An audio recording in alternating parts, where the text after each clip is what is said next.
Assalamualaikum dan salam sejahtera. Kami dari Kumpulan 10 ingin membentangkan tentang peranan etika dan peradaban mendukung tanggungjawab sosial. Tanggungjawab sosial dapat dibahagikan kepada 4, iaitu tanggungjawab sosial dan rakyat, tanggungjawab sosial dan profesional, tanggungjawab sosial dan alam sekitar, tanggungjawab sosial dan organisasi atau korporat. Tanggungjawab sosial dan rakyat dapat dibahagikan kepada 2 tanggungjawab, iaitu tanggungjawab terhadap diri sendiri dan tanggungjawab kepada orang lain. Bagi tanggungjawab terhadap diri sendiri, setiap individu hendaklah sentiasa melakukan muhasabah diri dengan segala tindakan yang telah kita lakukan agar kita menjadi lebih peka dengan persekitaran dan juga mendorong kita untuk lebih mengenal diri sendiri. Kita memerlukan identiti sendiri untuk membentuk sebuah personaliti individu yang bertamadun dengan menunjukkan etika dan moral sebagai seorang manusia. Selain daripada mengenali kepribadian sendiri, sebagai seorang manusia yang beragama, kita juga perlu menjadikan hukum dan nilai agama sebagai pedoman hidup utama agar kita dapat membentuk sasiah diri yang bermoral dan beretika. Tanggungjawab sosial terhadap manusia lain pula menjelaskan seorang individu itu tidak hanya perlu melakukan kebaikan kepada diri sendiri, tetapi juga kepada orang lain. Konsep kebaikan ini menjadi objektif utama ilmu etika atau akhlak. Kebaikan itu perlu dizahirkan dalam kehidupan melalui perbuatan dan aktiviti hidup manusia. Setiap manusia merupakan makhluk Tuhan yang diamanahkan untuk menjadi seorang khalifah di muka bumi yang bertujuan untuk memikul tanggungjawab sebagai seorang pemimpin terhadap masyarakat lain. Manusia memerlukan pelbagai jenis bantuan orang lain yang tidak mungkin dapat direalisasikan kecuali dengan membentuk komuniti umat manusia yang membina tamadun. Setiap individu dalam sesebuah komuniti harus memiliki hubungan kemasyarakatan yang berkualiti agar dapat menunaikan tanggungjawab sosial masing-masing. Setiap individu perlu memastikan bahawa setiap perkara yang kita lakukan akan memberi manfaat dan impak positif kepada diri sendiri dan juga komuniti sekeliling kita. Secara ringkasnya, dalam memenuhi keperluan hidup, manusia perlu bekerjasama untuk membentuk sebuah komuniti yang kemudian digelar tamadun apabila wujudnya sistem kompleks seperti sistem peraturan, budaya, sosial, politik, ekonomi yang sistematik. Seterusnya, tanggungjawab sosial dan profesional. Etika kerja dalam peradaban Islam menekankan kerjasama dalam organisasi, pemufakatan atau syura yang dipandang sebagai penyelesaian masalah berorganisasi.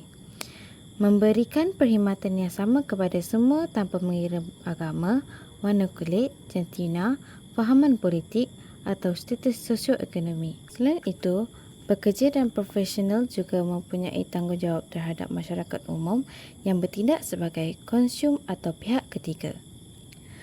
Memegang prinsip tanggungjawab fidusiasi di mana ia boleh berlaku dalam keadaan seseorang menerima amanah untuk melakukan sebuah perkara bagi pihak yang lain.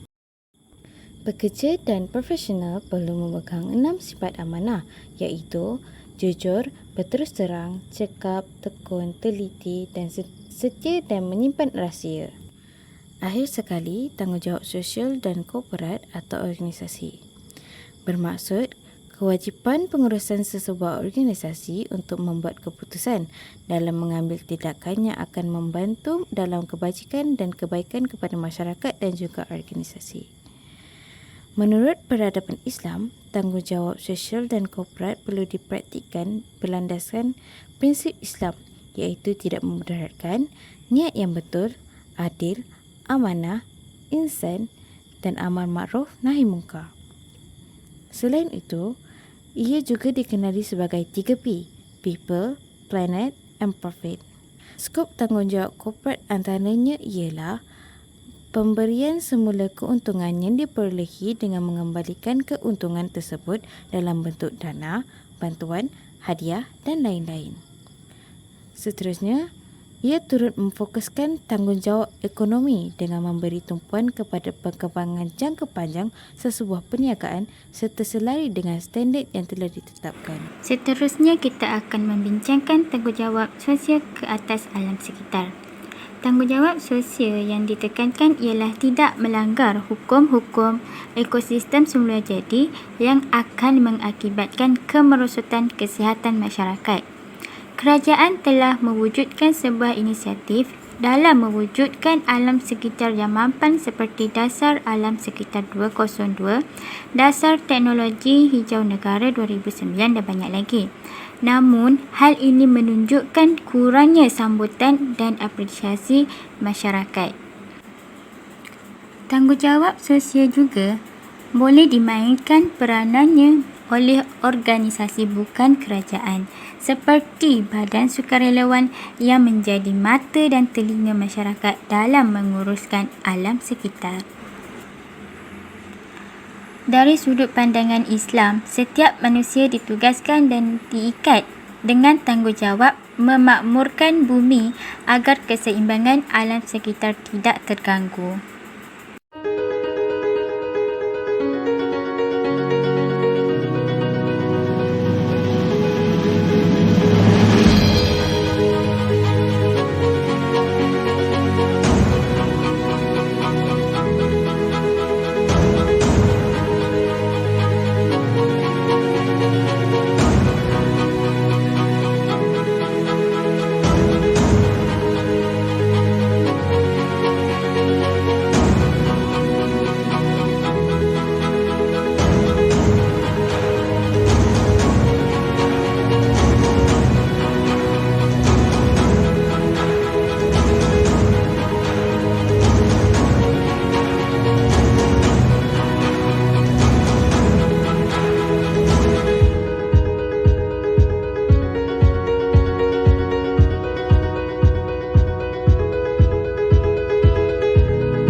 Seterusnya, kita beralih ke penghayatan nilai.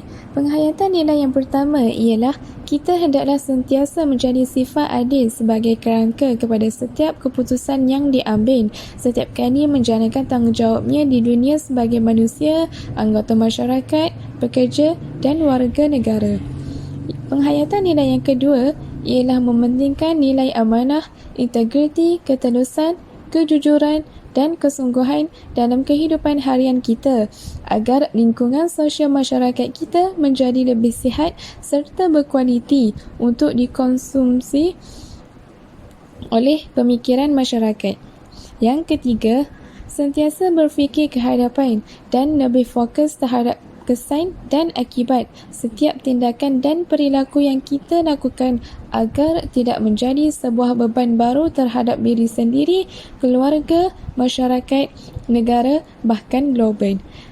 Yang terakhir ialah kita bertanggungjawab untuk menjadi lebih peka akan kemerosotan, kemusnahan, eksploitasi, pencemaran dan salah guna yang disengajakan ke atas alam dan persekitarannya. Keseimbangan alam dan masyarakat perlu wujud untuk kelangsungan hidup yang harmoni di masa hadapan. Kesimpulan pembentangan kami pada hari ini ialah setiap pihak perlu memainkan peranan dalam menjalankan tanggungjawab sosial masing-masing. Tanggungjawab sosial merupakan asas pembinaan tamadun dunia yang kuat dan mantap. Tanggungjawab setiap insan ialah tanggungjawab kepada Tuhannya, kepada dirinya sendiri dan kepada orang lain. Dan yang terakhir ialah peranan dan tanggungjawab kita harus dilakukan dengan ikhlas agar kemakmuran sosial berjaya direalisasikan.